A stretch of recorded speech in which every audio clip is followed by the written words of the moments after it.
The Girl by the River. In a quiet village nestled between green hills and a winding river, there lived a girl named Alima, whose beauty was whispered from farm to market, from mother to child. But it was not just her face that made hearts stir. It was the way she moved with grace, the kindness in her voice, and the strength in her eyes. She was the kind of beauty that made people dream, and for men, in particular, dreamed the hardest. There was Tamba, the singer, whose voice could soften even the harshest elders. His songs were like silk in the air, his guitar never far from his side.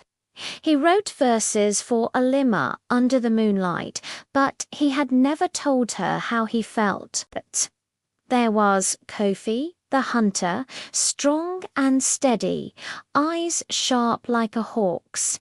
He knew the forest like it was a second home, and he had once offered Alima a necklace made from the teeth of a lion. She had smiled but said nothing. Then there was Malik, the doctor, a quiet man of learning. He returned from the city to care for his village, and for Alima he had once treated her sick brother through a long fevered night. She had thanked him with a warm smile that stayed in his mind for weeks. Lastly, there was Ebo, the fisherman, gentle and patient. He brought fish to the village each morning, his hands calloused but tender. He often left the largest fish at Alima's doorstep without a word. Each man loved her in his own way. Each hoped that one day she might choose him. The river incident.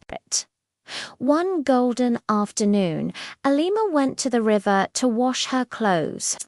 The water danced with sunlight. Unbeknownst to her, the four men were nearby, each for different reasons, or so they told themselves. But perhaps in truth they all simply wanted a glimpse of her. As she bent near the water, a massive crocodile burst from the riverbank with terrifying speed, its jaws snapping. It clamped onto her leg and dragged her screaming into the depths. The four men froze. Then Tamba, the singer, did the only thing he knew. He picked up his guitar and sang. His voice rose high and sweet, trembling with fear, grief, and longing. The melody cut through the panic, and something strange happened. The crocodile, halfway into the river with Alima in its jaws, paused. It raised its massive head, mesmerized by the song.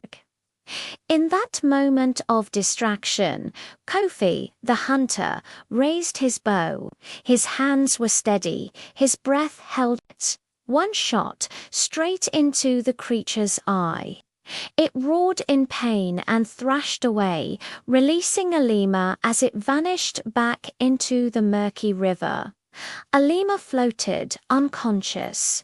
Without hesitation, Ebo, the fisherman, threw off his shirt and dove into the river. The current was strong, but his strokes were stronger.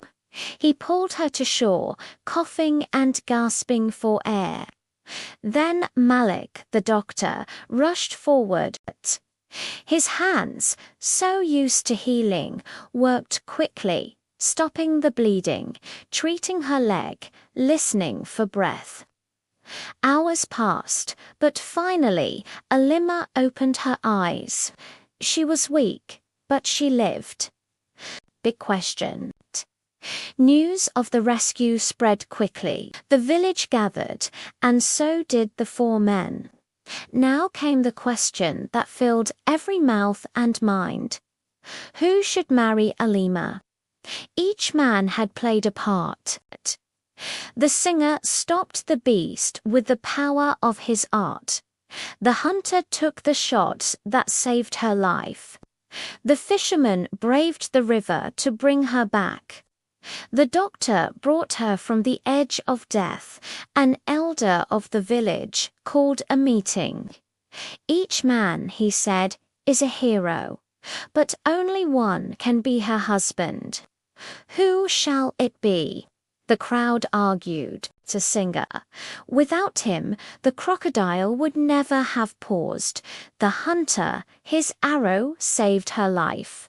The fisherman, he risked drowning to pull her out. The doctor, he made her whole again. But all fell silent when Alima herself stood up, her bandaged leg trembling but her gaze strong. She looked at each man with gratitude and then said, "Each of you saved me. Each of you is a part of the reason I am alive. But love is not owed, even in the face of heroism. A heart cannot be won by action alone. It must already belong." She turned toward one man, her eyes soft but sure. Ebo, the fisherman. "You have always given without asking, appeared without boasting, loved without declaring. Even before this day, my heart was already yours." There was silence. Then applause.